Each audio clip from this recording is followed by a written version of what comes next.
Once ACB అధికారులకు దొరికితే అవినీతి కేసులో రెడ్ హ్యాండెడ్గా దొరికితే ఎన్ని రోజుల వరకు ఉద్యోగం ఉండదు?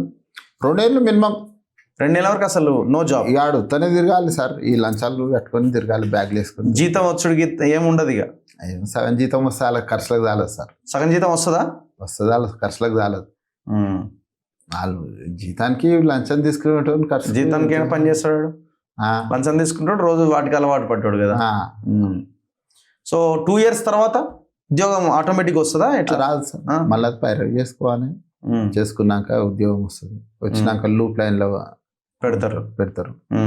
లూప్ లైన్లో పెట్టినాక మళ్ళా ఫైల్ సీఎం సార్ పోతుంది. ప్రతి ఫైల్ ముఖ్యమంత్రి దగ్గరికి పోద్దా? ఏసీ ఫైల్ అంటే సీఎం సార్ దగ్గరకు పోవాల్సింది. పోతుంది. పోయి ఇక పోతే ఆడ 3 ఆప్షన్లు ఉంటాయి సార్కి. సార్ రా అని 90%, 99% వాళ్ళు ప్రాసిక్యూషన్కి రాస్తారు. ఓకే. అంటే కేసు విచారణలో ఈయన తప్పు చేసినంత తేలితే జైలు removal from service sir. Removal from service. ఇప్పుడు ఈ లెక్కన అందరు రెడ్ హ్యాండెడ్ గా దొరికిన వాళ్ళే కదా. సీసాలు, దాంట్లో గులాబీ కలర్ నీళ్లు, ఇదంతా రెడ్ హ్యాండెడ్ గా దొరికిన వాళ్ళే కదా. ఇట్లా ఎంతమంది రిమూవల్ ఫ్రమ్ సర్వీస్ అయ్యారు? తక్కువ మంది ఉన్నారు కదా. ఎక్కువ అవుతారు సార్. 70-80%, 90 దాకా ఉంటుందేమో సార్. ఇప్పుడు కొత్తగా ఎవిడెన్స్ బాగా కలెక్ట్ చేస్తారు సార్ వాళ్ళు. ఓకే. ఒకప్పుడు ఏమో ఇంత టెక్నాలజీ లేకుండా కదా సార్. ఇప్పుడు అంతా వీడియోలు అన్ని తీస్తారు, కాల్ డేటా అది కొంతమంది ఫోన్లో కొట్టించుకుంటారు, అది కొట్టేస్తారు.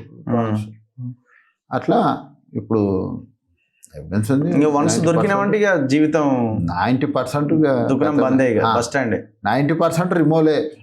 అందులో మార్కెట్ లో కూడా పరుగు పోతుంది కదా, ఇక భయంకరంగా అయ్యాడు. ఇప్పుడు స్టార్ట్ అయింది సార్.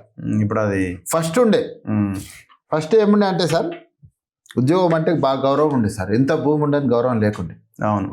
పడి పంతులు అంటే నమస్తే పంతులు అని. అవును, ఉండేది. ఇప్పుడు తర్వాత బిజినెస్ తర్వాత ఏమైపోయిందంటే సార్, ఎక్కువ పిల్లనిష్టోడు కూడా పిల్లాడు హుషారు ఉండా అంటే బాగా సంపాదిస్తున్నా అన్నది లెక్క. ఏం లేదు, అదే ఆ ట్రెండ్ వచ్చింది. ఇప్పుడేమో పరువు వచ్చేసారు.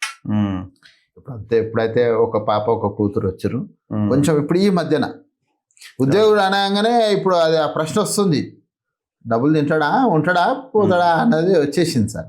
కానీ ఎక్కడ మేనేజ్ చేసుకుంటున్నారు ఇంత పగడ్బందీ కేసులు ఇదంతా ఉన్న తర్వాత కూడా? ఇన్ఫ్లుయెన్స్ కూడా ఎక్కడో పనిచేస్తున్నది.